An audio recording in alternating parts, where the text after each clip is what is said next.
You're watching BCTV. We're all about Branford.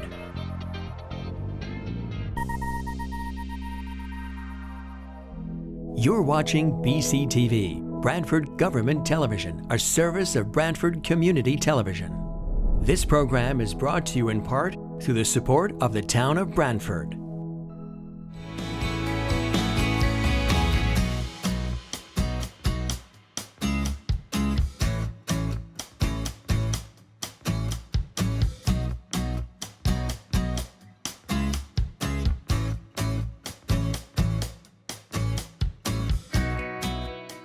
We'll call this meeting of the Branford Planning and Zoning Commission to order.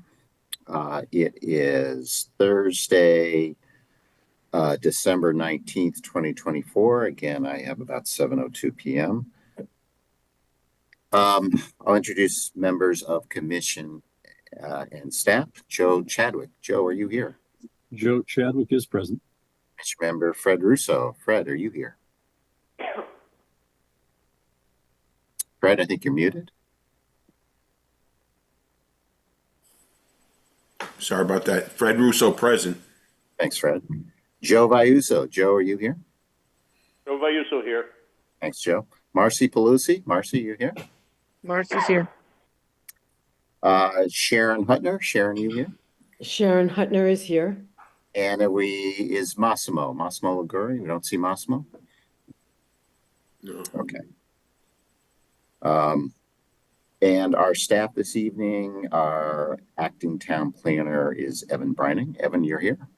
Here. And our clerk recording secretary, Michelle Martin. We can actually see her. Hey, Michelle. Usually you're just lurking out there. I'm Chuck Anders, chair. We'll follow our normal format for public hearings, which is the applicant goes first, makes its presentation, including any of its consultants. After the applicant presents the application to us, we turn it over to the commission and staff. Usually hear a summary of a staff report, opening up for questions and comments by commission members. At that point, we'll enter the public portion, and I'll ask Evan to explain how to participate in a moment. But you'll state your name and address for the record, make your comments, and after the public portion, we allow the applicant to respond to the public portion. And there may or may not be further questions by commission members and staff, and we may or may not close the public hearing depending on how it goes. And so with that, Evan, can you run? Oh, before I do any of that, let's have our secretary read the notice of public hearing. Okay. Legal notice, Town of Branford. The Planning and Zoning Commission of the Town of Branford, Connecticut hereby gives notice of public hearings to be held on Thursday, December 19, 2024 at 7 p.m. by remote technology to consider the applications listed below. Information regarding how to participate in the public hearings will be provided on the Commission's meeting agenda that will be posted on the town's website at least 24 hours prior to the meeting. Application 24-11.1, special exception for a residential addition located at 67 Cedar Street, John J. Ponzella, applicant and owner. Application 24-11.4, special exception for a contractor's business in grading, section 6.8, located at 5 Pin Oak Drive LLC, in care of David DeMeo, applicant and owner. Application 24-11.5, special exception for the reuse of existing office space and proposed storage garage with grading, section 6.8, located at 257 and 261 East Main Street, 261 East Main Street LLC, in care of Mark Jackson, applicant and owner.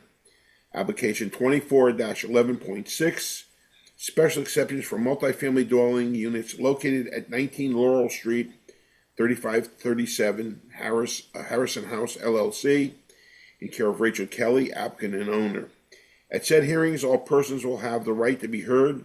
Copies are on file in the Planning and Zoning Commission's office at the Planning and Zoning Department, 1019 Main Street, Branford, Connecticut, 06405. Written communications may be sent to the above address or to Planning and Zoning at branford-ct.gov. Branford Planning and Zoning Commission, C. Andres, chairperson. Thank you, Fred. Evan, can you review with us and the public the process for participating in the public hearing? Sure. If you'd like to ask any questions or make any comments during the public hearing, down at the bottom of your screen, there's a raise hand button. Just click this to indicate you'd like to participate. You can also type into the chat that you'd like to make any comments or questions. And if not, you can just wave your hand in front of the camera and I'll try to catch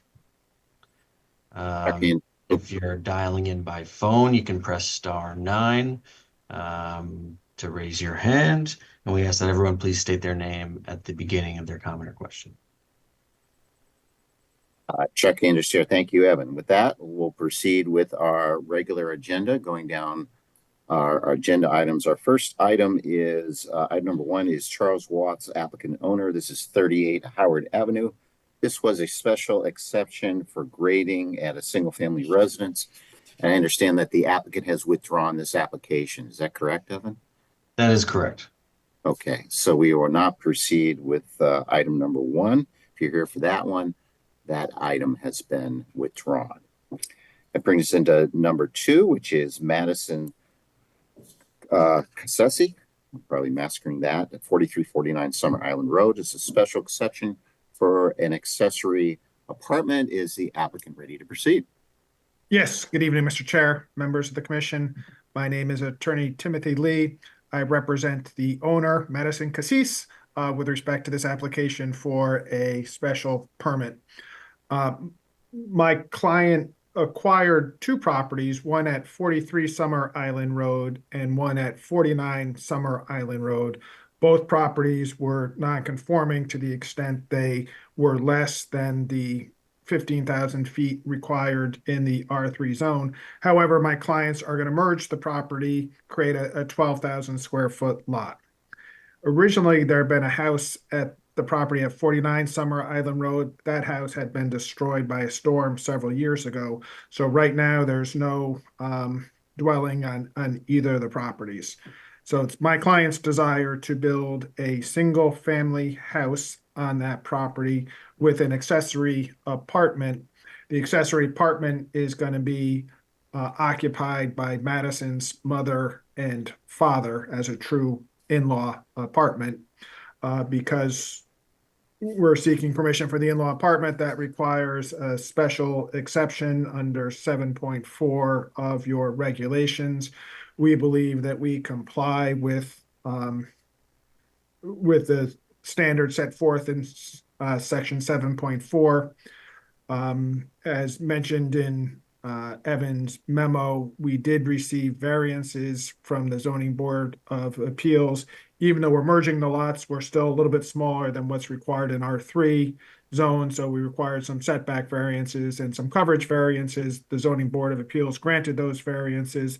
They also granted a variance to allow an accessory apartment of 1,004 square feet where your or 1,007 square feet where your regulations only allow an accessory apartment of 900 square feet, I should say. Basically, they did that because of the location of the ZBA found a hardship based on the location of the property, the fact that it's going to have to be raised. There's going to have to be an elevator there to help gain access to the property. So based on those variances, we now have an application which, with those variances, complies with section 7.4. We did have an opportunity to review Evan's memo. There are a number of suggested conditions. We have no objection to those conditions. A lot of them are standard construction and lighting conditions. Obviously, we're going to comply with the regulations. And the final condition was the recording of the deed restriction on the land records. Once again, that's an element of the regulations. We have no objection to that either. Chuck Anders here. Thank you, Mr. Lee. Evan, do you want to review your staff report with us? I know you sent out the plans. You want to go over your report? Yeah, sure. Like Attorney Lee said, they're coming in for an accessory apartment and a new single-family home on 2 lots that they plan to merge. They received a number of variances from the Zoning Board of Appeals, most recently at Tuesday's December 17th meeting. Other than that, they meet the bulk requirements of the R3 zoning district. They meet the off-street parking requirement. Condition has been added that any lighting has to be compliant with section 6.7. They satisfied the accessory apartment criteria from section 7.4, with the exception of the maximum of 900 square feet. But they received a variance for that from the ZBA. Based on the application materials, it appears that the special exception criteria are satisfied. Staff recommends one finding, that the commission finds that the proposed use of the property is consistent with the special exception criteria, along with 4 conditions. 1, prior to the start of construction, erosion control measures shall be installed, if deemed necessary by the zoning enforcement officer. 2, any additional measures to control any dust or erosion control on the site deemed necessary by the zoning enforcement officer, the town planner, shall be installed. Condition number 3, any lighting has to be compliant with section 6.7. And condition 4, prior to the issuance of a certificate of occupancy, the owner must file a deed restriction on the land records requiring that the unit, if rented, be rented at or below prices that would qualify the apartment as affordable housing. And affordable housing, do you cite the statute for that under 830G? Do you mention or? Yes, it Okay. is as defined in CGS section 830G. Great, thanks. Questions or comments from commission members before we open it up to the public? Hearing none, let's open it up to the public. Does any member of the public wish to comment? See anyone, Evan? No, and just to reiterate, the raise hand button down at the bottom of your screen if you'd like to ask any questions or make any comments. I do not see anybody. Great. Mr. Lee, do you have any further comments? Well, the only comment I have, during the ZBA process, we did submit 7 or 8 letters of support from the surrounding neighbors. We didn't feel the need to submit them to the Planning and Zoning Commission because most of them dealt with the variance applications and their support of the CASISs with regard to this application. So other than that, we thank you for your consideration. Happy holidays, and we hope you approve the application. Thank you, Mr. Lee. Any further questions or comments from commission members or staff? Hearing none, then we'll close this matter as a public hearing. This may be something we can take up in a bit. Thank you, Mr. Lee. Turning then to item number 3.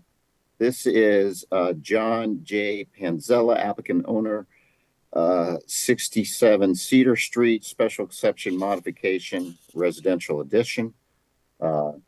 Is the applicant ready to proceed with that? I'm Tom Edwards. I'm the architect representing the owner, and I'm here for any questions. I'm with Nelson Edwards Architects in Branford. Great. Did you want to review it, or you want to have staff review it, or how would you like to do that? Yeah, well, if Evan can, yes. Okay, so when you look at the screen, you're going to see the site plan. You see in the back, this is one of the lots that sits on a corner, so it's fronted by Cedar Street and Rose Street, and the application is required because we're creating a modification to a previously approved special exception, which is a 1-bedroom apartment that you see on the back of the single family house. The apartment is really not visible from Cedar Street. It is and will be visible as you come up Rose Street from the north in the wintertime. I noticed driving by today, you will be able to see it, but it's a minimal thing and it's intended to blend in with the rest of the house. The total area of the existing apartment is 674 square feet. With the addition of the 196 feet, it is 870 square feet. The addition, it's a BC zone, so we're actually allowed to fill the lot if we wanted to, I guess, depending on parking regulations, etc. So this is a fairly minimal addition to an existing apartment. Okay, so the existing use is a 2 family, you have 2 units there now, and this is not adding a unit, but expanding one of the units. Is that correct? That's Okay. correct. Great. Evan, do you want to review your staff report with us? Yeah, sure. Like you guys said, it's an expansion of one of the 2 units at this property. They meet the bulk requirements of the BC zoning district. They satisfy the off-street parking requirements as well. Condition has been added that any lighting proposed would have to be compliant with section 6.7. Staff would like the applicant to add erosion control measures to this site plan. Condition has been added. It would require this prior to the issuance of a building permit for the construction of the addition. They appeared before the town center board at their December 14th, 2024 meeting. Sorry, my staff report said December 14th, 2022. The board issued a positive recommendation with no modifications. And based on the application materials, it appears that the special exception criteria are generally satisfied. Staff recommends one finding that the commission finds that the proposed use of the property is consistent with the special exception criteria, and the following conditions. 1, any lighting has to be compliant with section 6.7. 2, prior to the issuance of a zoning permit, erosion control shall be added to the site plan. 3, prior to the start of construction, the following shall be completed to the satisfaction of the zoning enforcement officer. That's erosion control measures shall be installed and maintained throughout construction. And as may be directed by the CEO, any additional necessary measures to control any dust or movement of earth material on site shall be implemented. Chuck Anderson, thank you, Evan. Questions or comments from commission members before we open up to the public? Hearing none, then let's see if we have any public comment. Does any member of the public wish to comment? Anyone have? I do not see anybody. Okay. Okay. Does the applicant have any further comments, Mr. Edwards? No, from my point of view, it seems fairly simple and small addition. And it's, like I say, or like Evan mentioned, it has been approved last week by the town review board. So. Thank you. Any further questions, comments from commission members or staff?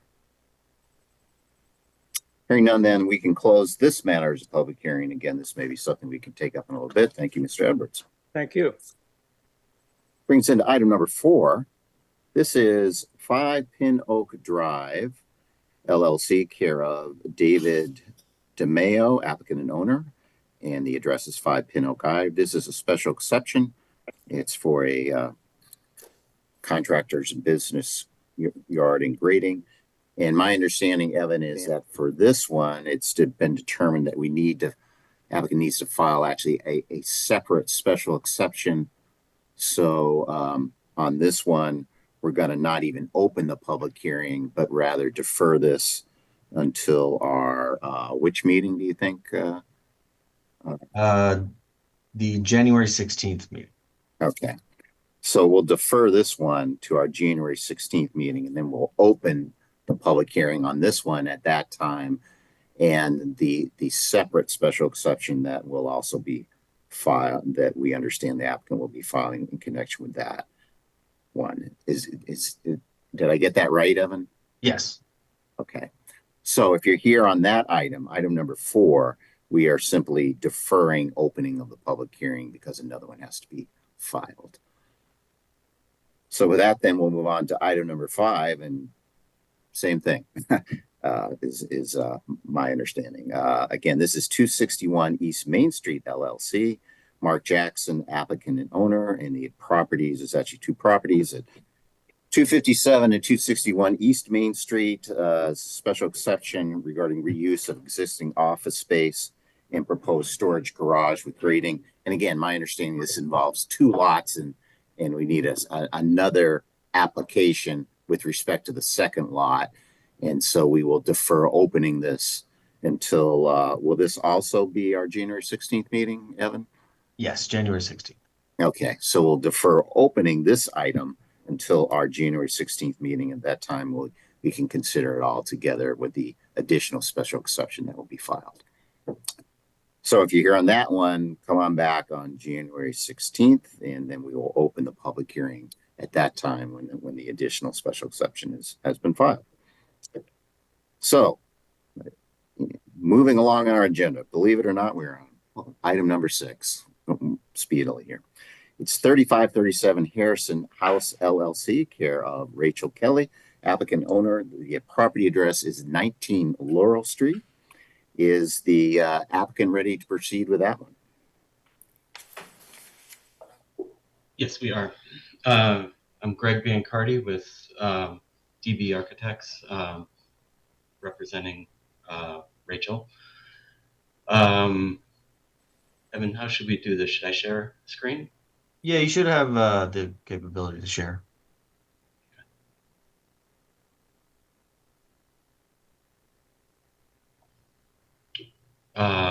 You should be able to see that.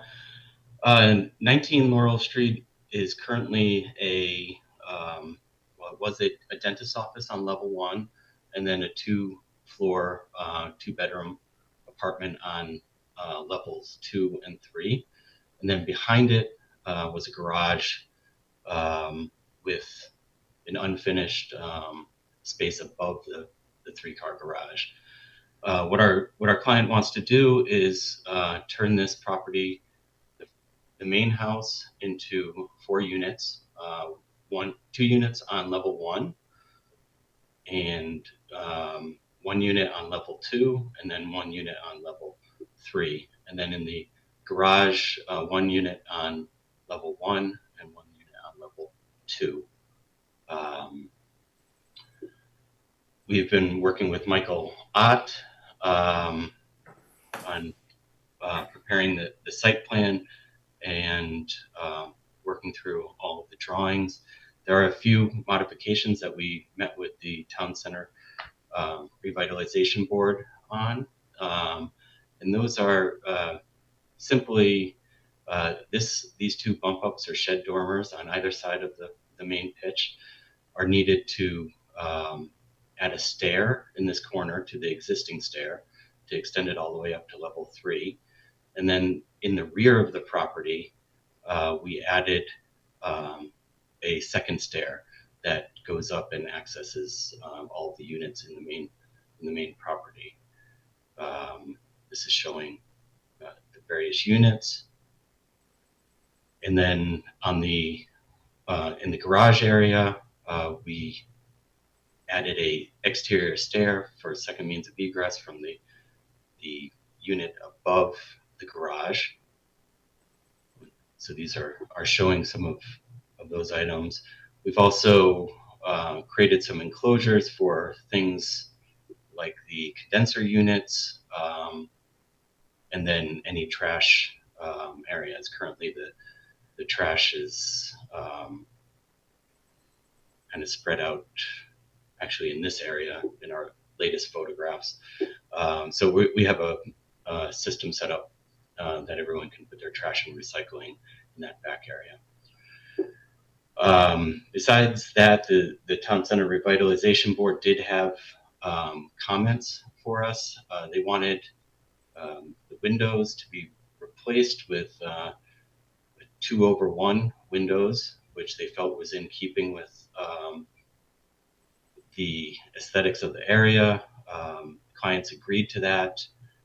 They also wanted us to replace this main large window in the front with 2/1 windows, and we did that. We've also included various areas where there's new lighting. The lighting, as reviewed with the Town Center Revitalization Board, was within their parameters. They also asked us to include some windows in the back stair, in which we did with the client's approval. These are those windows. Some of these blue areas are the existing windows that we've either cleaned up. Some of the other windows we're replacing with sort of the newer 2/1 windows.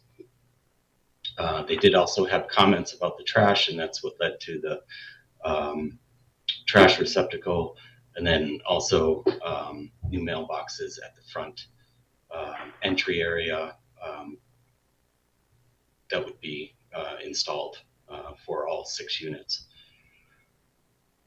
And again, this is the garage area. Front of the garage, doors being removed, 3 new sets of windows being put in the front, and on the side, and on the other side with the stair coming down and cleaning up some of the doors and installing another light. Now I'll turn it over to Ryan to talk about some of the images. Hi everyone, this is Ryan DeSilva with DB Architecture. I'm working closely with Greg on this project for Rachel Kelly. So I'm here to just talk and walk through some of the images that we produced. So just to kind of give you a sense of our best portrayal of what we would like to propose visually, so you can kind of understand how we're working and how we're thinking about designing this. So these are just some images going through the elevations, but more in a 3-dimensional way, in a more realistic way.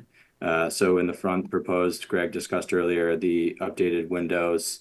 On the right side here, you'll see the 2/1 windows that have been updated in the bay area on the left-hand side, so that we would like to remove that and take in some of the consideration that the revitalization board had for us last Wednesday. So we're trying to pick up those comments everywhere we can and be sensible to things that they are looking for. The rest of the building, we have also included the 2/1 windows where we can change them out. You'll see them here on the left oblique image. And then this is more of an overall left oblique image. And then above, you'll see the shed dormers with the 3x3 windows, which is half the size of the original 2x1 window arrangement for the rest of the property. And then, Greg, if you can go to the next slide. More of an elevational rendering showing the new shed dormer style off of the front pitch.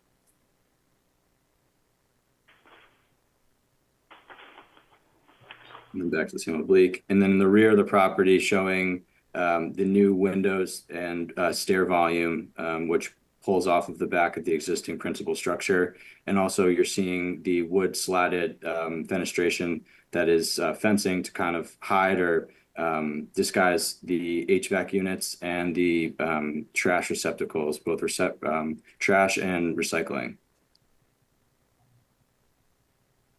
Another elevation view of the back.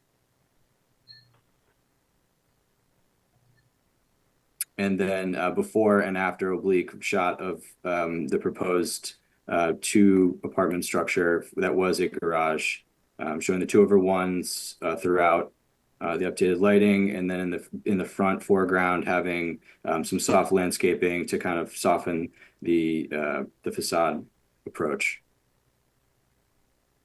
An overall shot showing elevational shot here.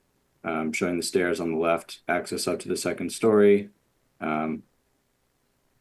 more in the round.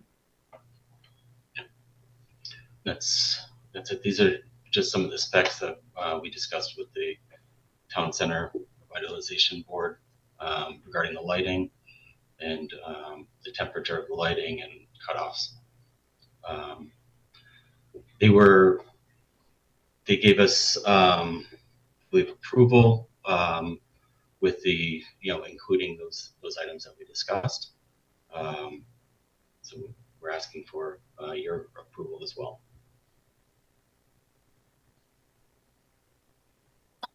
Thank you. Does the applicant have anything else?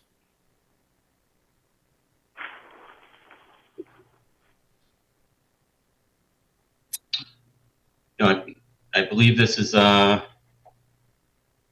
this is within, we haven't added anything to any of the zoning. The only areas that we added to the building were up on the roof. We've not extended over any of the setbacks with any of the structure. It's all within the rights of the property. Is Michael Ott available to discuss the site plan? I am. Okay, Greg, do you mind going to slide number 2? Sure. Good evening, Mr. Chairman and members of the commission. Just for the record, I'm Mike Ott. I'm a licensed professional engineer and land surveyor with Summer Hill Civil Engineers and Land Surveyors in Madison. The site improvements are quite minimal and simple. Greg explained they consist of the exterior stair on the, I guess it would be the east side of the garage. Oh, sorry, yeah, there's the stair structure on the south side of the principal building, where the cursor is now. And then there's an exterior stair on the east side. I guess it would be of the garage building, the now garage building. And then there's 2 locations, as Greg explained, where building mechanical units would be with the screening around them. And then there's the screened waste and recycling receptacles area. The only other site improvement is below ground. We have a raw sewage pump station that would bring wastewater up from the garage building up to make a connection to the municipal sanitary sewer system. And that's really the extent. I don't think I'm missing anything. I think that's the extent of the site improvements. Thank you, Mr. Ott. Anything else from the applicant?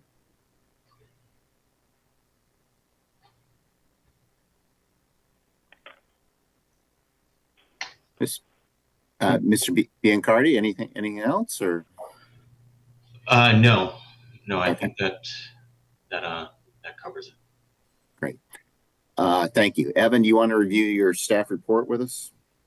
Yeah, sure. Like the applicant stated, they are converting what is a mixed-use building with 2 residential units in the principal structure up front, and a dentist's office to 4 units in that front building with a detached structure that currently has a garage on the first floor, changing that over to a second residential unit with 1 above it. They meet the bulk requirements of the BC district. They did not provide a landscaping plan. I'm going to come back to this in a moment. They meet the off-street parking requirements, and some lighting material was submitted. I added a condition that any proposed lighting has to be compliant with section 6.7. They appeared before the Town Center Revitalization Review Board. They received a positive recommendation from them on December 14th, 2024 with the following modifications. All windows have to be 2/1 design. All windows shall be added to the rear stairwell, and the trash enclosures shall be screened from view from the street. It appears that in the newest submission from the applicant, all 3 of these requirements have been met. Based on the application materials, it appears that the special exception criteria are satisfied. Staff recommends 1 finding, that the commission finds that the proposed use is consistent with the special exception criteria, along with the following conditions prior to the issuance of a zoning permit or a building permit. The following shall be met to the satisfaction of the town planner. These were the conditions related to the town center board's requirements, which it seems that the applicant has already met. That the site plan shall be revised to show the trash enclosures and shall be screened from view from the street, and the elevations and rendering shall be modified to show the changes to the window design from the town center board. Condition 2. Any lighting has to be compliant with section 6.7, and condition 3, prior to the start of construction, erosion control measures shall be added to the site plan to the satisfaction of the town planner or his designee, if determined to be necessary. Just going back to the landscaping real quick. I should have noted some of this in my staff report. They did not get us a landscaping plan, and they are required by section 6.3 because this is a special exception approval. There is existing landscaping, and I don't know if the applicant has those photos or I can bring them up myself. I do have those photos. And it's the These time are- of the year where some of this landscaping might not be what it appears like in the summer and spring, but there do appear to be some landscaping beds in the relatively smaller front yard area. They're in the BC district, so there is no side or rear landscaping bed requirements here. However, the front yard landscaping requirement is a landscape strip having a width of at least one half of the required street line setback. And in this district, that is 15 feet, so about 7 foot bed would be the requirement, as well as one canopy tree. They do have one tree in that front yard as well. So I was wondering if the commission would let me know if they feel that the existing landscaping that's there today would satisfy this front yard landscaping requirement, as well as that street tree requirement from section 63F, as well as the planting bed requirement, which requires that, let's see, the length of lots developed in business zones. Planting beds shall be provided adjacent to any building. The length of such planting bed shall be at least 25% of the circumference of the building on the lot. That is from section 63H. These were not provided on the site plan. However, these photos are showing a little bit of this landscaping here. So I'd also like the commission to let me know if they think that the planting bed requirement is satisfied by this existing vegetation. If not, we can ask the applicant to come back with a landscaping plan from a landscape architect, or if you guys are comfortable with a condition of approval that something has to be submitted to either myself or the zoning enforcement officer or any other member of the planning staff. It's really just us at this point. But this existing landscaping was approved by this commission in 2020 as part of a special exception for the multifamily approval when they added the addition over the garage for the additional unit. So yeah, I just want to see what you guys think and what you guys would be comfortable with.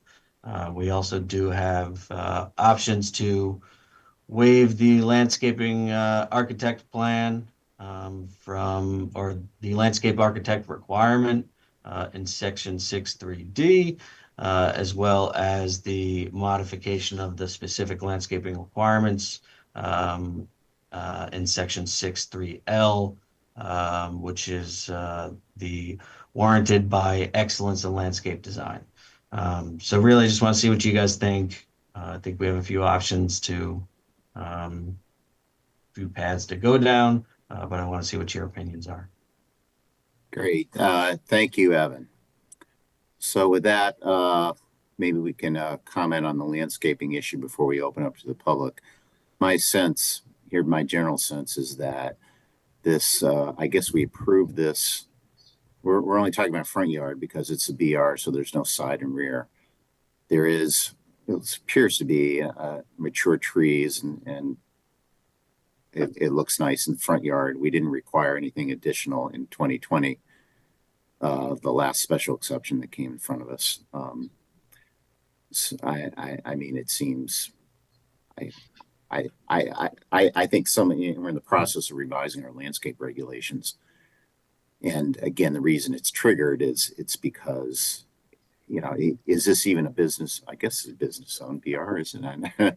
But I know, and it's a residential use, even though it's a multifamily use. So I'm tend to be okay with this, but I'm not a landscape guy either. So what do other commission members think? So you want to go around? Marcy, I'm going to start with you because you're a landscape person. I think the mature trees fill in the the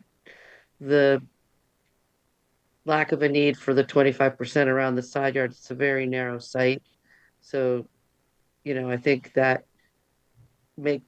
existing condition doesn't make the site feasible to adhere to the regulations. Um, I did notice in the rendering where in the photo they're showing, there's that one garbage can and they showed some, rhododendron that I don't know if that's really there or not, but I did also notice that there was a basement light and those two seem to conflict. I didn't know if that was proposed landscaping on their part or just making the renderings look more, you know, symmetrical, which, they're beautiful renderings. Really, my questions that weren't addressed have to do with the parking count relative to the business zone. There's 6 units. How many total bedrooms are there? And if there's only 7 spaces, is that conforming? Did they get a variance for that? Are they relying on on-street parking? Are they relying on public transportation? I didn't really hear any discussion about that. So that would be helpful when we finish this landscape conversation. Sure. Well, that's a good point, Marcy, but let's So I don't have skip. issue with the landscape. I think the landscaping's fine, and I'm happy to waive, the need for the landscape architect in this circumstance because they've added some plantings in front of the garage, and the front foundation plantings, I think, are more than sufficient with the mature trees. So that's my landscaping. Yeah, given Great. the Go ahead, Mr. Did you want to address this? yeah, this is Greg Biancardi again. Currently in the image, there was some recycling containers in this area. We are encouraging the owner to plant and make this a landscape bed, and that's why we've also included the trash and recycling fence in the rear of the yard. So this doesn't end up being a place where those type of things gather. And then, as Marcy said, we did add some landscaping in front of the 2-unit garage to sort of create a buffer between that and the parking. That's on the plan. That's on the, yes, it is on the plan, and it's, we'll pull up some of the other renderings, but yeah, we are showing it back here. Excuse me, it's Marcy again. I don't think it's on the site plan, so maybe as a condition, that there be language that says, because that's not shown, it's still shown as a garage there. So I would just say, that the landscaping shown in the renderings be reflected on the site or something simple, in lieu of doing a whole formal plan. Will do. Okay. Thanks, Marcy. Just keeping to the landscaping, do other commission members have any comments on the landscaping? Chuck, could I do so? Fred, we'll start with Fred. I'm just wondering, is it necessary to keep that railing system in the front of the house? It seems from the renderings or one of the pictures, I think there were stairs to the left under that small gable roof where people would have access to the building. Yeah. So I know that was a commercial building and maybe there was a reason, for handicap or whatever, but I'm just wondering whether or not that was necessary. It would just look so much better if that was all lawn and not posts and, I don't know, tubes or whatever those are, rope or whatever. So I just wonder, is that necessary to remain for some reason? Could I add to that as well? Is the first floor unit a handicap accessible unit? It is not. It is, so there really isn't a need to frame the ramp to maintain that handicap accessible. correct. Okay. Yeah, correct. We would have to be over 20 units to make it ADA compliant. So it's not set up to be that way. But yes, we could remove that. I just think it would look so much better. I agree with Marcy about the landscaping, the mature trees. I think that looks great. Just seems that You've got a driveway on both sides. They got a walkway in the middle. It looked like stripes going across the front of the thing. And I thought if that was removed, it would look much more uniform to the front of the house, make more sense. I can understand why it was, when it was as a business, people may have parked on the street and used that as a thing. But I think anyone living there would probably park the cars in the back where the parking is and use the rear entrance, and rarely probably use the front entrance. But it was just, listen, if you don't take it out, you don't take it out. But I thought it would look better as a landscaping feature. Okay, Thanks. we will encourage the owner Okay. to do that. Thanks, Fred. Other comments on the landscaping from other commission members? Okay, then, Joe. I just want to reiterate again, like Fred said, that if that handicap type of structure is not needed, it would be wise to not have it there. Especially, that used to be a dentist's office, I think they said, and I can understand why they needed that.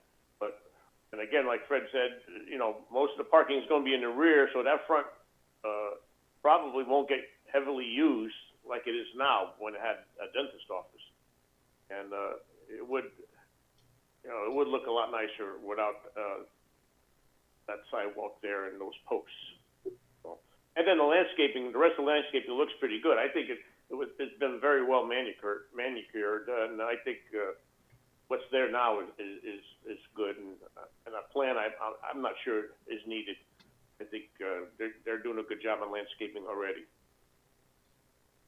Thanks, Joe. Other comments from anyone on the landscaping? Okay, let's go to parking. Evan, what's the parking calculation for 6 units? Is 7 spaces enough for 6 units? It is the majority, and I think it's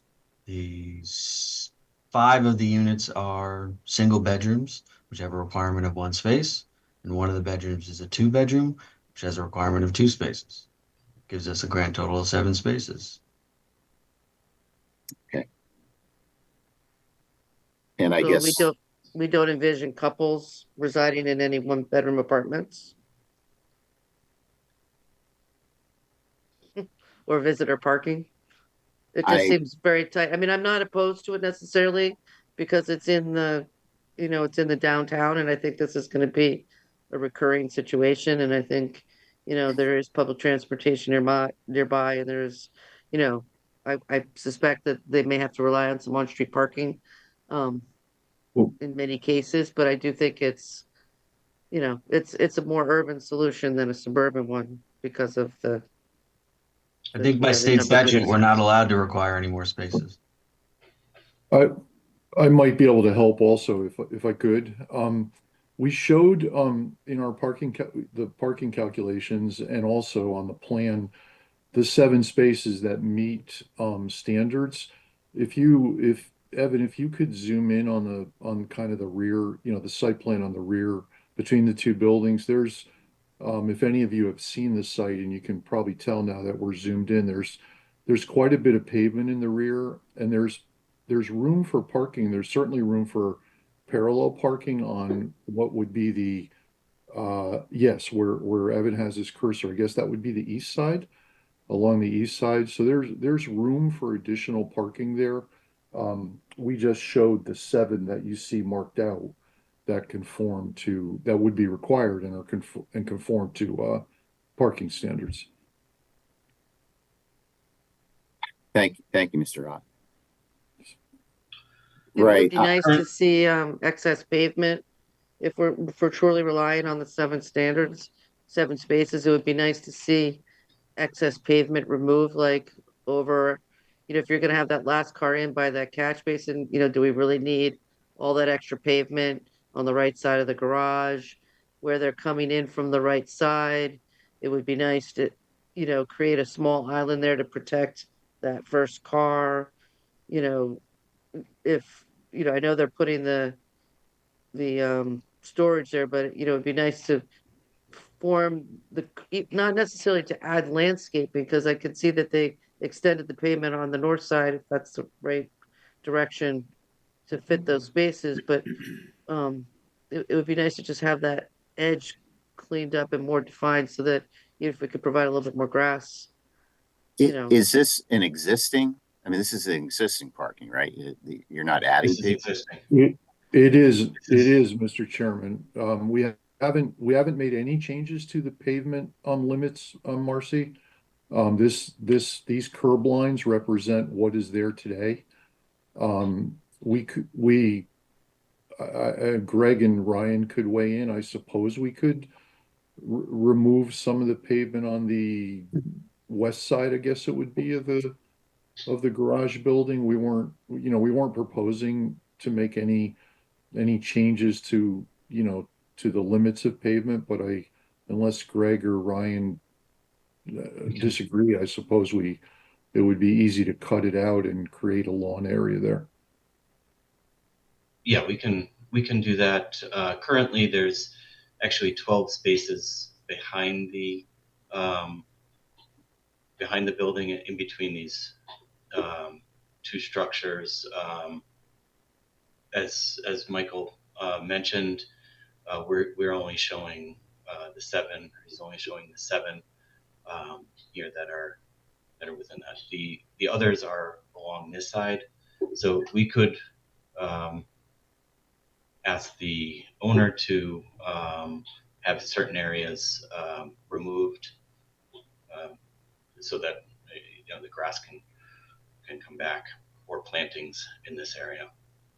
I just think it's important to define and to stripe the parking. I've seen parking lots in this situation where they're not striped, and the landlord is constantly talking to tenants to park closer together because they're spreading 3 cars out over 4 spaces and things like that. And so I don't mind extra pavement for maneuverability, but I just think it should be articulated and thought out ahead of time, especially since there's this many units. And I think there, will be scenarios where there might be 2 people in a 1 bedroom, perhaps, and then the other tenants are going to be sort of left out, or maybe that's, Marcy, I think that's a good point. I think you said there's 12 spaces down there now. Can you stripe some more spaces? Because it looks like you may have it.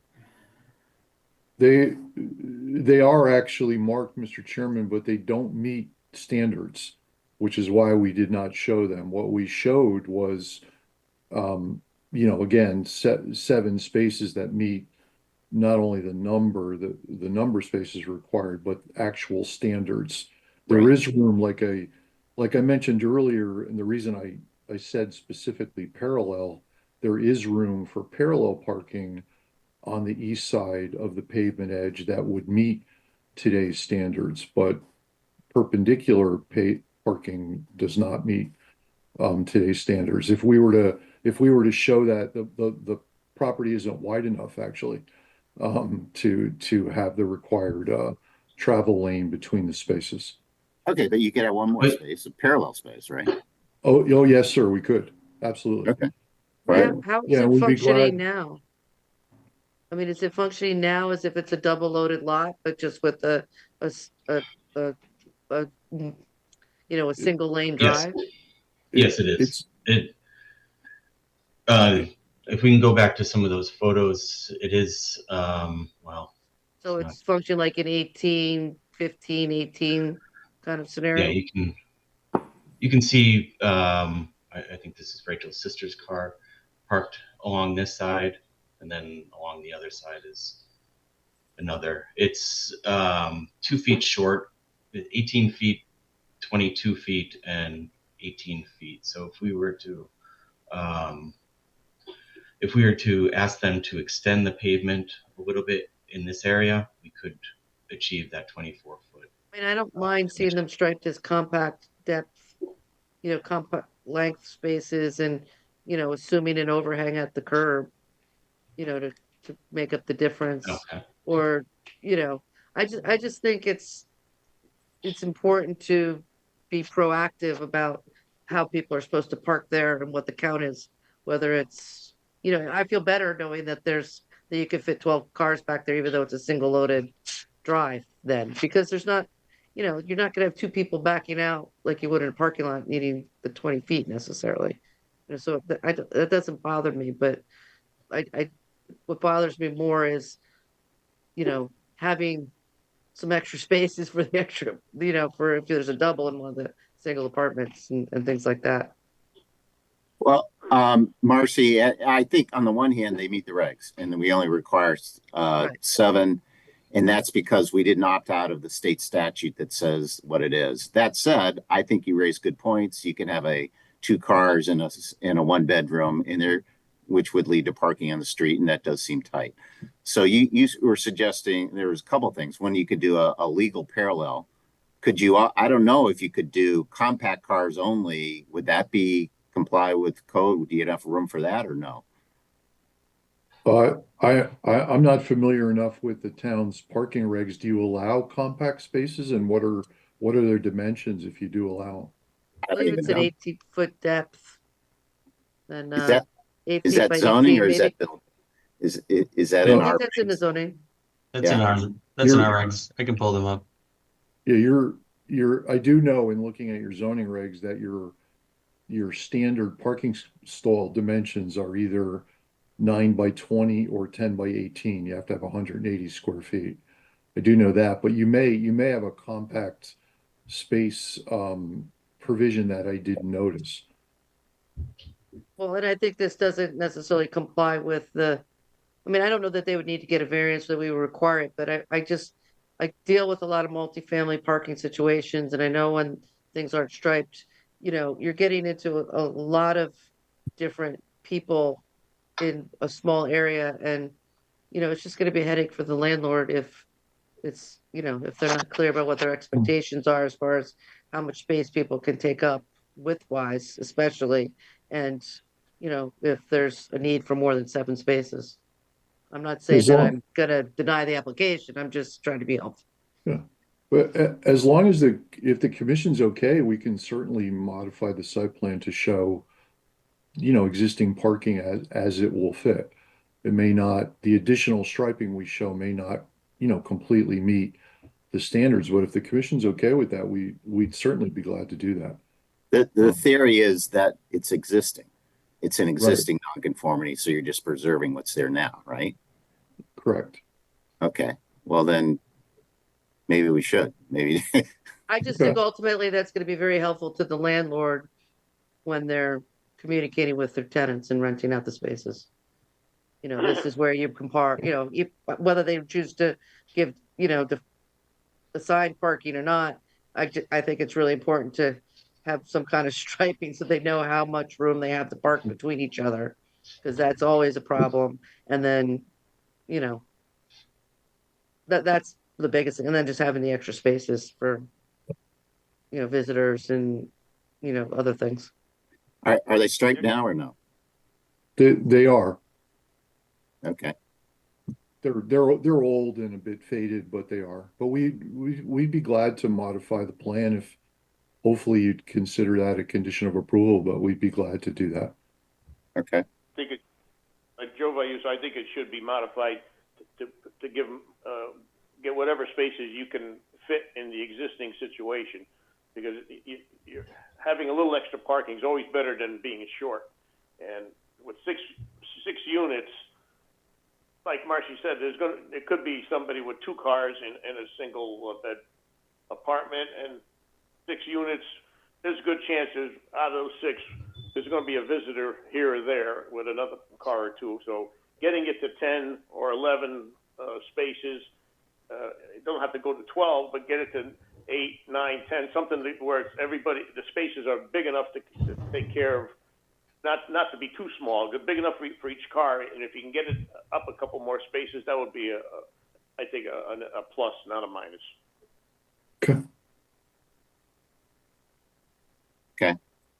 So modified plan to show the existing parking spaces on the, I don't know, what is it, south side or the west side? I don't know what it is. East, I think. East. Okay. Yeah. Whatever it takes, whatever way they got to fit them in there, the way it is existing. It's up to 12. Exactly. Yeah.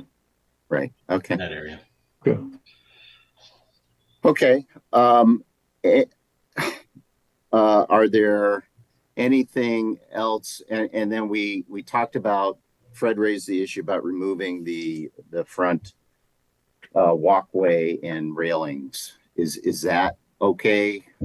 Well, Would I that think be you'd want the front walkway because that's very residential.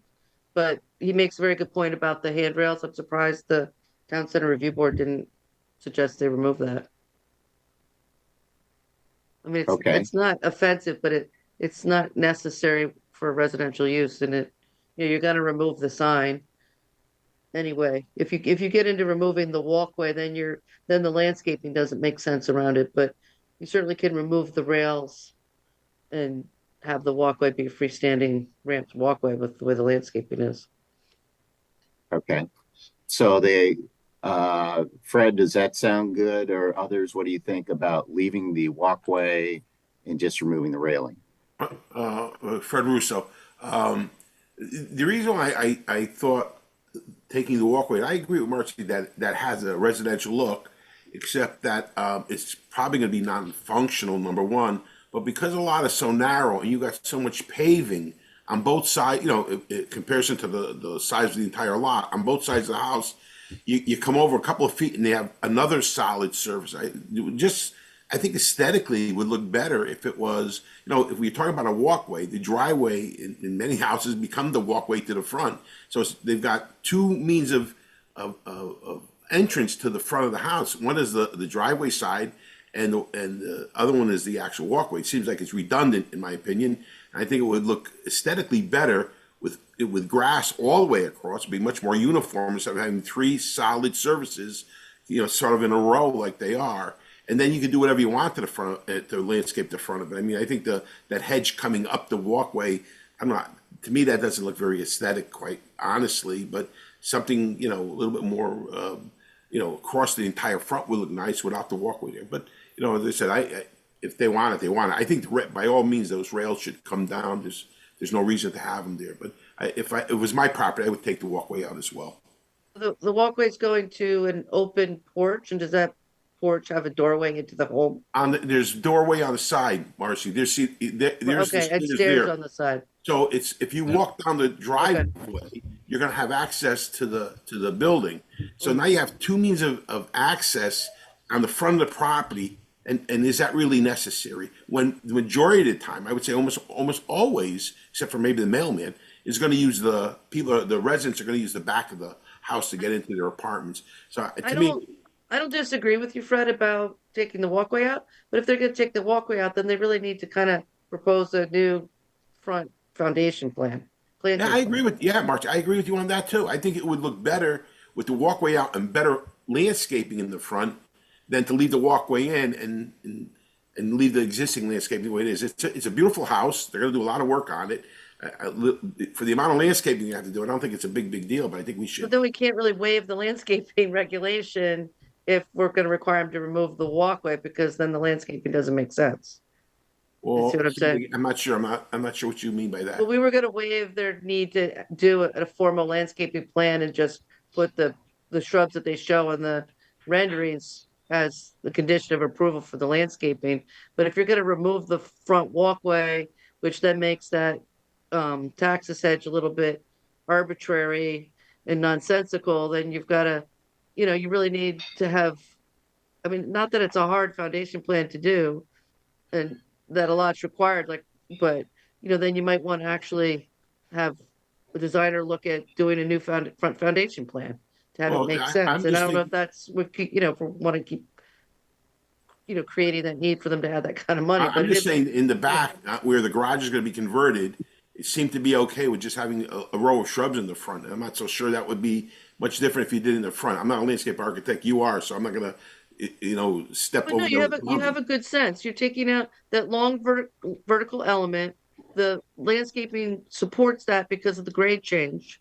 If you remove the whole walk, if you leave the walk, then you could have the landscaping makes sense because you have that step and you can kind of keep it as what it always was.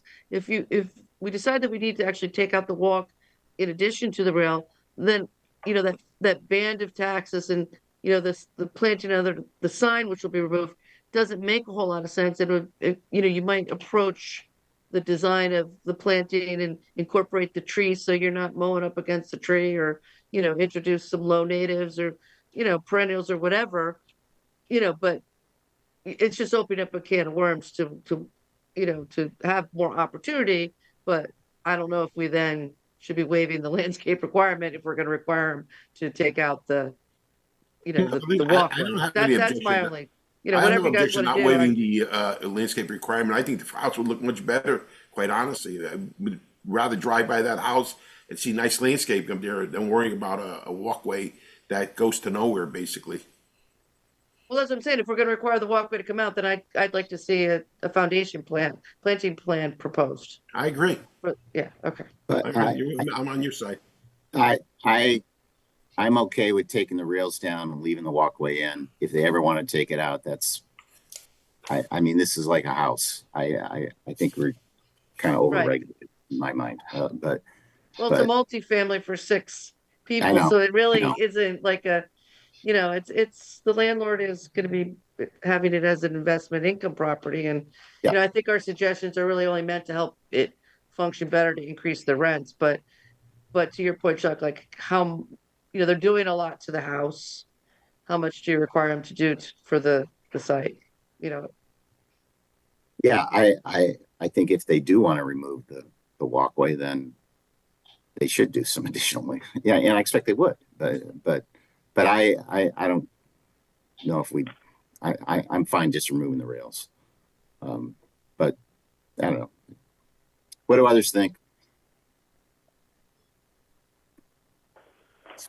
I think Joe Vayuso, I think the sidewalk is fine, letting it stay there. Just removing the post, the rails, is where you're really what's sticking out the most. The pavement is not. The sidewalk is almost like normal that you would have pavement going to the front door, even though it's on the side. You still got to. I know, and you're right. The driveway is right there, but I think just taking the post out and the rails, that would suffice. Thanks, Joe. Joe Chadwick, any thoughts? I think we're sort of flying way out of our jurisdiction. I mean, this is not Shark Tank. We're not trying to help their bottom line. We're just here to perform certain functions that are regulatory to planning and zoning. I kind of don't care about the rails. I kind of don't care about a lot of the stuff. I think that the planting is sufficient. This is a house I walk by pretty much every day. I think the hedge is a little, it's a little odd, but it does do what it's supposed to do. And other than that, I've got no substantive objections to any of the fundamental plan issues. Great. Thanks, Joe. Sharon, thoughts?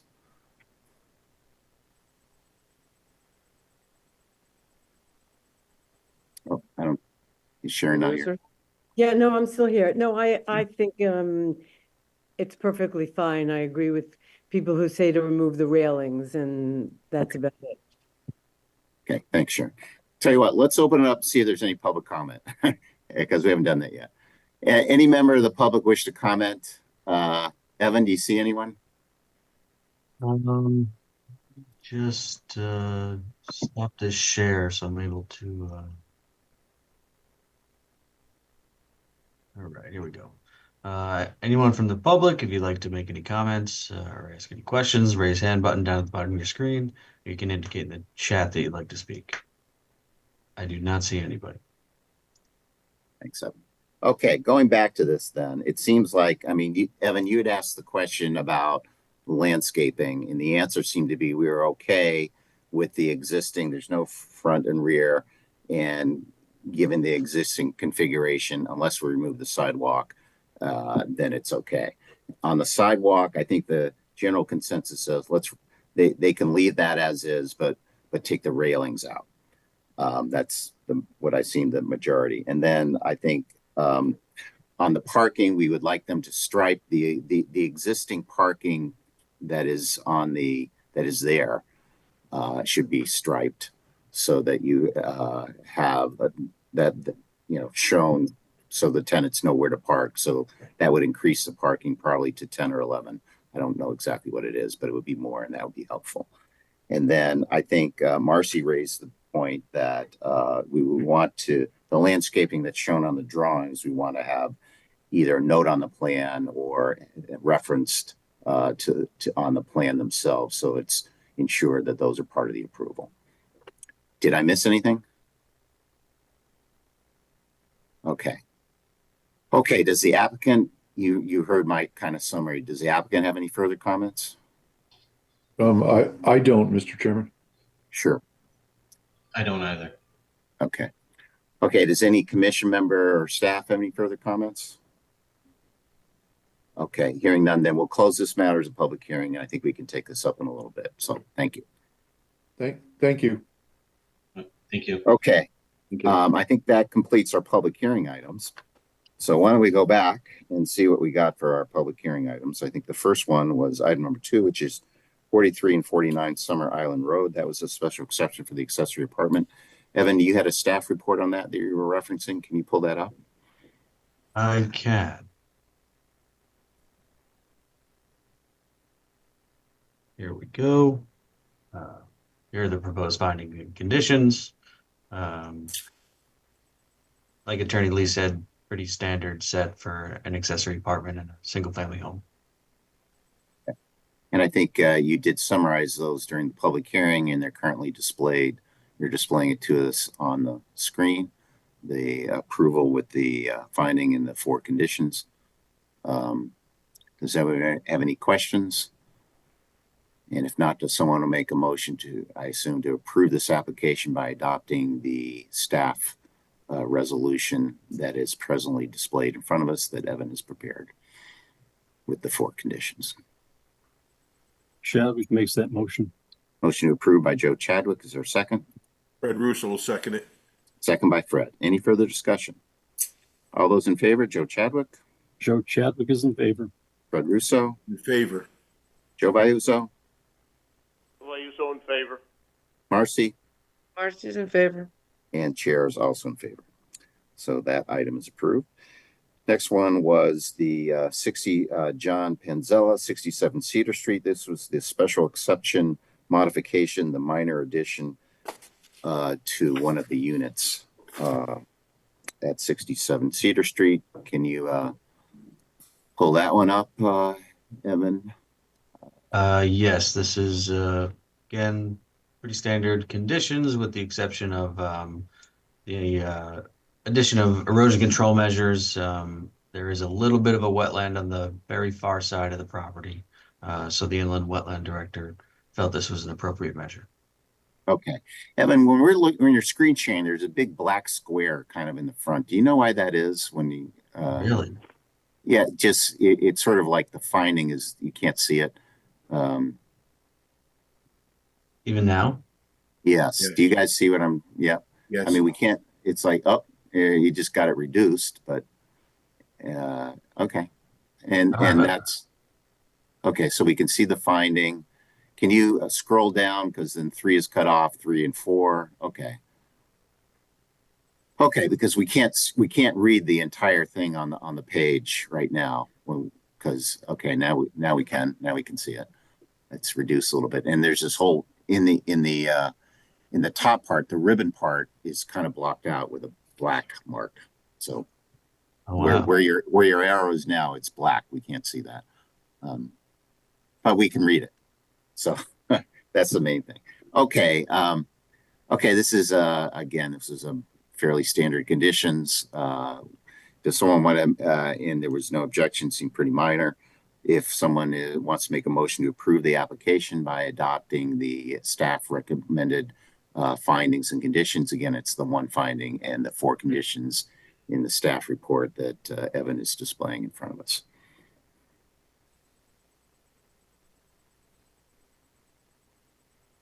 Who's going to make that motion? Fred Russo will make that motion. Motion to approve by Fred Russo. And is there a second? Second it. Vayuso second. We'll give it to Marcy. Marcy makes a second. Any further discussion? All those in favor, Joe Chadwick, Joe Chadwick is in favor. Fred Russo, Fred Russo's in favor. Joe Vayuso, Joe Vayuso in favor. Marcy Palusi, Marcy's in favor. and Chair is also in favor. Okay. And that brings us then to 19 Laurel Street. And I think we've added a few things. Fred, I mean, Evan, can you pull that up? Now, right. Yes, how's it looking? Is it still? We can't, it looks like the top of the second page we can't read. There's something, okay. Yeah, Chuck, if you change your view to side-by-side gallery, it gives you more vertical space on your screen. Let's see, how do I do that? Well, it's a personal setting on everybody's machine. So in the upper right-hand corner next to where it says the recording button, it says view, and you can display your screen as side-by-side gallery. So all my faces of everybody are on the right side of the screen, and then you can also view the zoom ratio. Try to find it again to zoom in or out. I don't see those setting options. At the sorry. top bar where it says sign in, recording, view. Yeah, I selected view and it just says speaker, gallery, multi-speaker, Yeah, immersive. hit gallery. Well, That's you what I took have. off your screen share, but if you put it on gallery versus speaker, well, I had it before when you had the screen share. Sure. It says side by side gallery because you have your screen share on. Worse. Versus now you got a bigger top. block. Yeah, double. Yeah. He clicked something and one of them went away. So I don't know what you did, Evan. I mean, we can see the whole thing now. Now the whole better. thing went. Now I can see the whole thing. Yeah, now it's right. Yeah, and you can probably enlarge it once. Enlarge it. Sure. The whole thing. Okay. Stop. Now the bottom. Can you raise it a little bit? Okay. Okay. I think we can see everything. It's we can Much better. squeeze in a little to read. Okay, so the finding is the same. And then prior to the issuance of a zoning permit, were any of these modified? What are these? Yes, I did put the cross through for the two conditions that were from the Town Center Board's recommendations that the applicant provided to us this morning and showed you guys today. But then I did add the applicant shall revise the site plan to show the following. One, plantings consistent with those shown on the renderings and elevations prepared by DB Architecture. And then from here, existing spaces on the north side of the rear parking area shall be striped. Is that what you guys, I'm a little confused by what exactly you guys wanted the parking to be shown as. I think they're striped now, right? The existing parking. We wanted to see them on the drawing, but Yeah, I would love to see them on the ground, striped on the ground. So right, and they're not on the drawing, and presumably what's on the ground has to correspond with the drawing, right? So the site plan has to be revised to show the existing parking space level. parking, even though it's non-conforming, right? Right. So why don't you add the existing striped, just parking spaces, Or parking layout plan or striping plan or something. But I just want to be clear, you guys weren't asking for additional parking spaces. You Correct. just want No, we existing want ones to be shown. the existing ones that are there to be shown on the plan Which will be in excess of what's required as far as the zoning. correct. Only 7 are required. Okay, and then so that's the parking, and then we had the remove the railings on the front walkway.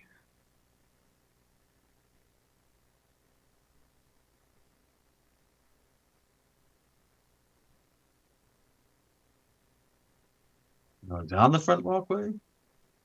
Yeah, they're surface mounted. Hopefully they're just surface mounted because if they're direct buried, it's going to affect the walkway and they may end up losing the walkway. in which case I think a foundation planting should be provided if the walkway is removed, but I would make that optional. Um, I would make the walkway removal optional, but require a foundation planting plan be incorporated into the set should that happen. And I'm not trying, yeah, I see sort of Joe moving around Jabik. I don't know if I'm overregulating or not, but try to give them flexibility to do what they want, but things affect other things, you know? I mean, you could say if the walkway is removed, additional foundation planting shall be inserted to the satisfaction of the town engineer. But I would just leave that as a separate condition. We're not saying you have to remove it. But Right, if that's what I'm, right, I think Mark's meant if the front walkway is removed, then a front foundation planning should be submitted as part of this application or something. yeah, Yeah. and you can make if the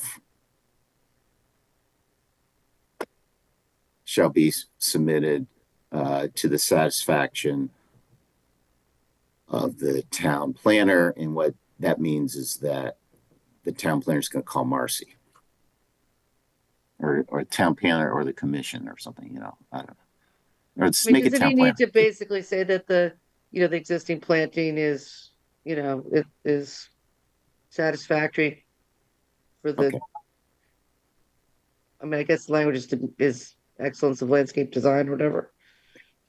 Yeah, we do we need to make a finding we on waive that? it? I don't know. I think we found that it complied.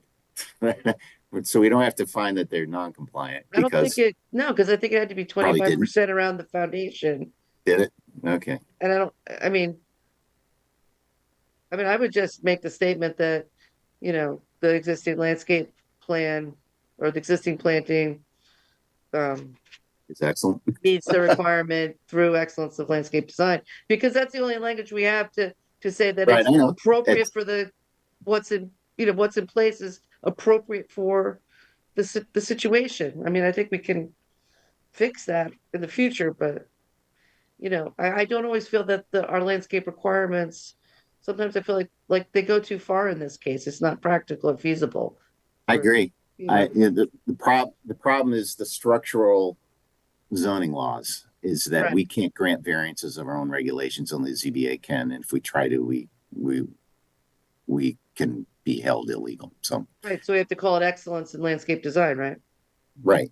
Yeah. Yeah. Do we I think Or I we don't saying know. that it conforms. Yeah, we find it's conform. I don't think we need to make it explicit. I think it's implicit in our finding that we find that it conforms with the regulations, and that's part of our regulations. So I don't think we need to say anything. Okay. So were there other items that we had talked about? I think those are the ones we talked about, right? Were there anything else? I think that's it, right? Introducing pavement on the east side of the north side of the garage. I thought we wanted to keep the pavement there because we want to keep the parking there. We want the No, additional. between the last space and the side of the garage, there's all this excess pavement there. Yeah, I didn't. It was existing. on that? I was. Yeah, I didn't. It's parking lot creep, so somebody used that as a parking space, I think, when they were Right. nosing into the garage and nosing, and this is what happens in the situation. It's like without a striping plan, nobody knows where to park, and then it becomes Right. willy-nilly. Right. Well, do you want to suggest that too, or no? I mean, I'll defer to the commission. I don't want to, I think it's I feel existing. like I'm being difficult because there was Right. no real, Right. the site work was minimal. I'm okay because it's existing. It's not like we're over paving. It's part of the existing site, and if anything, there may be more parking needs, and you may end up using it. So I'll just leave it at that. Okay. Anything else? The 2 is the standard lighting condition. 3 is the erosion control. So I think that's it, right? And all the other town center stuff, we took those out because they complied, and they changed the windows and did the things the town center wanted them to do, right? Evan, was that your take? That's correct. Okay. Okay. So does, are there any other thoughts? And if not, does someone want to make a motion to approve the application by adapted the staff recommendations as amended, presently displayed in front of us, including the green highlights and the eliminations and everything else we just discussed? I'll make that motion as presented. Motion to approve by Marcy. Is there a second?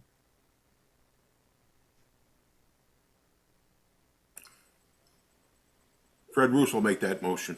I'll second. Fred seconds. Any further discussion? All those in favor? Joe Chadwick?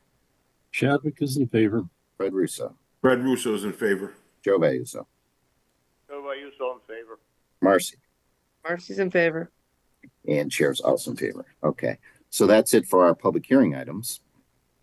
Going down continuing with our agenda, we have, for new business, we have the, listed the zoning regulation amendments. This was sort of, remember Harry we had a meeting, it was probably May or something. We went through a whole bunch of them, and there were some that were a little more controversial than others, and we kind of put those to the side, but there was still a pack of them, probably 8 or 9 that were relatively cleanup items that we'd like to get done. And Harry wanted to, that was, you know, he's still coming in, and he'll be with us on January 16th, and we'll go over those. We went ahead and noticed the public hearing. Harry did review them with me, and they looked to be similar to what we talked about, tweaked a couple things, very minor things, and I'm sure once Joe Chadwick looks at them, he'll find some good language that needs to be tweaked as well.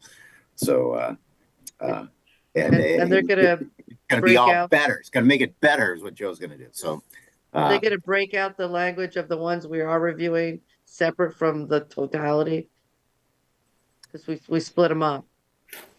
Yeah. There's like 8 different sections of the regulations. I mean, some We'll of them just see those that were changing, not all Correct. the different. Okay, thank you. right, and Because I've it lost doesn't track include. at this point. Right. It doesn't include the landscaping, and there was a few other bigger ones that we punted. But these are some things I'm trying to remember off the top of my head. For example, we've said like retaining walls. We've had a policy that frankly doesn't really conform with this language of the regulation. So let's change the regulation. So we did that. There's an old moratorium on the books. We're taking that off. A lot of it was pretty plain. I don't think it was that controversial. So, let's make them better. And Evan, I don't know if you remember any other ones, but they're there. So anyway, that's going to happen on January 16th, and Harry will be with us to present that. Is there other new business? Did something new come in, Evan? We did have an application for a special exception at 15 Etzel Road that we were going to schedule for January 16th as well. Okay, so that just came in. I think it technically is deemed received because it showed up like today or yesterday. So anyway, that'll be on the next agenda. That's correct. So that brings us to our minutes of our November meeting, November 21st. I think they were mailed out. Did anyone have any comments on those? And if not, does someone make a motion to approve them? Chadwick will make that motion. Motion to approve the November 21st minutes by Joe Chadwick. Is there a second? Fred Russo, second. Second by Fred. Further discussion? All those in favor? Joe Chadwick? Joe Chadwick is in favor. Fred Russo? Fred Russo's in favor. Joe Vayuso? Joe Vayuso in favor. Marcy? Marcy's in favor. And chair's also in favor. Any correspondence? We did receive something from the town of Guilford for actually a similar packet of zoning regulation amendments that we're proposing, sort of cleaning up and clarifying a number of different sections of their code. I can send it to anybody that would like to take a look. Thanks. I think by statute, if regulations could affect any place like within 500 feet of the adjacent town, you got to send it to the adjacent town. So that's where they're doing that. Anything else? Oh, Marcy? Do any of those regulations, are they similar to what we're modifying, or do they conflict or match what's in our regulation? I'd just be curious to see how how similar our regulations are to Guilford, for example. I didn't see anything specific to, the ones that we've had discussions about over the past few months. But I can take a look and let you guys know if there are anything, along the same No, line of they, our they will look somewhat the same because Glenn Charter was involved in a lot of drafting them. And so it's kind of the same format. But what this is what happens. The Charter regs have been in effect a couple of years, and then you start seeing things. And this is their first kind of cleanup as a result of experience. I know there are a couple things about accessory apartments. I know there was a question about solar panels in the town center or that came up and whatever. I'm our representative up to the Regional Planning Commission, and this came up there. So that's why I know, a little bit about that. And what that is, by the way, we meet on once a month, and yes, the Guilford one was on the agenda. So I just But think they it's right. interesting to hear, because sometimes we're working in a vacuum and we're trying to make decisions about retaining walls or, specimen trees or whatever. And and I know Harry was always really good about trying to refer to other towns, but I think Guilford is a good model to really look at more in depth and maybe like Greenwich, for example. Yeah, the big difference in Guilford is they don't have sewers, and that really affects development. Right. So Sharon? densities. Yeah. Yeah, Sorry, Sharon. If you could send them to me, I would like to see them as well. No problem. Thanks. Great. Yeah, actually just post them on a box link and Yeah, just send it to the whole commission, whatever. You can just delete You it got one. Just Easy way. forward them to everyone. Yeah, I don't have access to the Dropbox. It's too full. So if somebody wants to delete all the stuff in my Dropbox, I can't get at it anymore. I'll take a look at that as well. And I think it's 28 pages. I should be able to send it to you guys just as a PDF attachment. But if not, I'll clear out the Dropbox. Thank you. Appreciate it. Okay, no other correspondence, Evan? No. Okay, brings us to old business. We have something that looks like scheduled for the second, and but they also needed another special exception with that, so that's probably not going to go forward on the second, right? It will not. It needed, it's proposing 3 new lots. All 3 of those lots are considered to be interior lots, so they needed 3 additional special exceptions.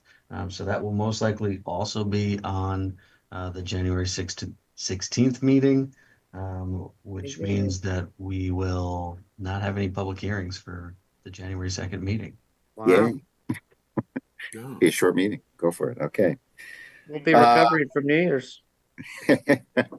Right. Where was that? November, the last hearing meeting? We went to midnight, whatever. Okay. So, other business, bond release, 245 East Main. What's that about? Yes, I received a memo from Jane Ellis, the zoning enforcement officer, recommending the release of bond in the amount of $4,551.73 for some lighting that was completed on site. Okay.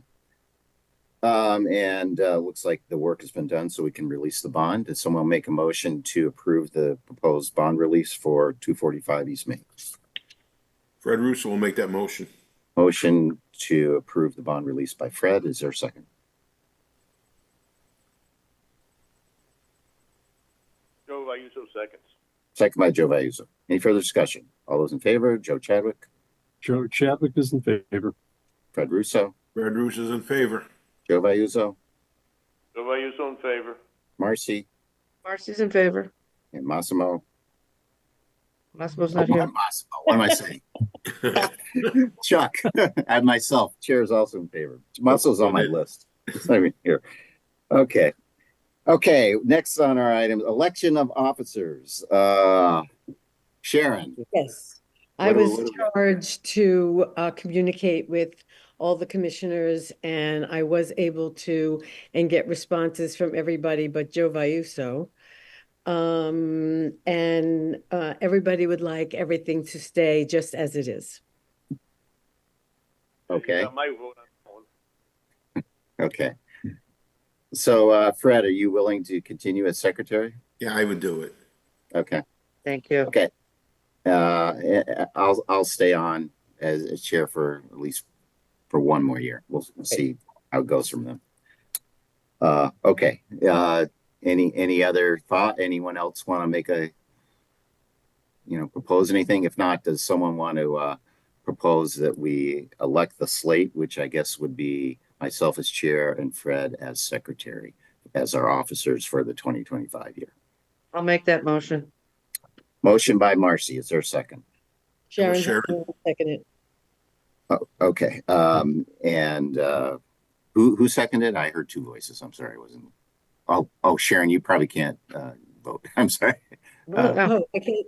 Okay, but I can second. I can't second. Okay. No, because you can because it's just Okay, right. sorry about that. Right.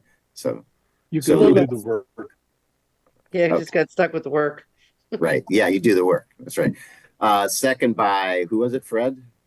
No, I can't Okay. second my nomination, I don't think. Right. Yeah. So Marcy made the motion. Who made the second? Chadwick seconded. Joe Chadwick second. Any further discussion? All those in favor? Joe Chadwick, Chadwick is in favor. Fred, Fred's in favor. Joe Vayuso, All in favor. Marcy. Marcy's in favor. Chair's also in favor. Planners report. Evan. I don't have anything. All right. Okay. He basically reported that he got the Guilford regs, right? Yeah, and the no public hearings on January 2nd. That's what I was planning to mention, but I Yeah, got too me- excited. Jumped the gun. Yeah. Chuck, Fred Russo. Yes, Fred. Has there been any more plans made about the party for Harry? There were 3 dates. You said maybe the. Yes, I thought I did send out the confirmation date, which is Wednesday, January 8th. We have the date, so mark that on your calendars. Okay. Wednesday, January 8th from 6 to 8. The location, we're still looking at that. To be determined. Right, but it is, but I would block out a couple hours around then, 6 to 8 on Wednesday, January 8th. We're looking to looks like it could be up to 14 people when I just did all the counts, and that includes Harry and his wife. And staff would be Michelle, Evan, and Jane Ellis, our zoning enforcement officer. And then alumni, possibly John Lust. Yeah, I think John is going to try to make it. And I'm trying to reach the other, is Paul Higgins, who I don't have his current email address. I'm hoping Michelle can reach out to him, but he's a possibility. So if everyone shows up, that would be 14. We're still looking at locales. And the idea, I would like to present them with a gift certificate. I'll take care of that. And if you guys are good to, you can pay me back or something. So yeah, that's just the easiest way to do that. So, but we're hopefully without too long, we'll get the location down. But it did confirm with Harry. It is good with him, and spoke with him yesterday or today, so he's good, and that is the date. So, Who's preparing the roasting? we should do that or do a poem. Everyone write a 4-line poem, right? I don't know. Yeah, it should be fun. And I think that's all I got. Anyone else got anything? Sharon. Yeah, I just won't be at the January 2nd meeting, but it doesn't look like it's going to make that much of a difference. Thanks, Sharon. Yeah, I don't know what we'll have. I mean, maybe. In fact, we have no public hearings. There could still be a site plan or a CAM application or something on there. I don't know. You never know. Something may come in, but we'll see. I think Evan's been doing a really good job about making these really short agendas and quick meetings. That's right. It's never happened under Harry's regime. I mean, I think that's fodder for the evening now. All right. And then, of course, happy holidays to everybody. Yes. Of course. You as well. You as well. Thank you. Okay. Anything else from anyone? If not, then I guess someone may make a motion to adjourn. Fred Russo will make that a motion to adjourn. Motion adjourned by Fred. Is there a second? Chadwick Second. seconds. Second by Joe Chadwick. Any further discussion? All those in favor? Joe Chadwick? Joe Chadwick is in favor. Fred? Fred Russo's definitely in favor. Joe Liuzzo? Joe in favor. Marcy? Absolutely. And Chair is also in favor. So thank you, everyone. Great holidays, Thank everyone. you. Happy Thank you. holidays. See you next Okay. year. Be safe. You will. Totally. Okay, good night. This program was brought to you in part through the support of the Town of Branford. Watch town meetings and other videos on demand at BranfordTV.org.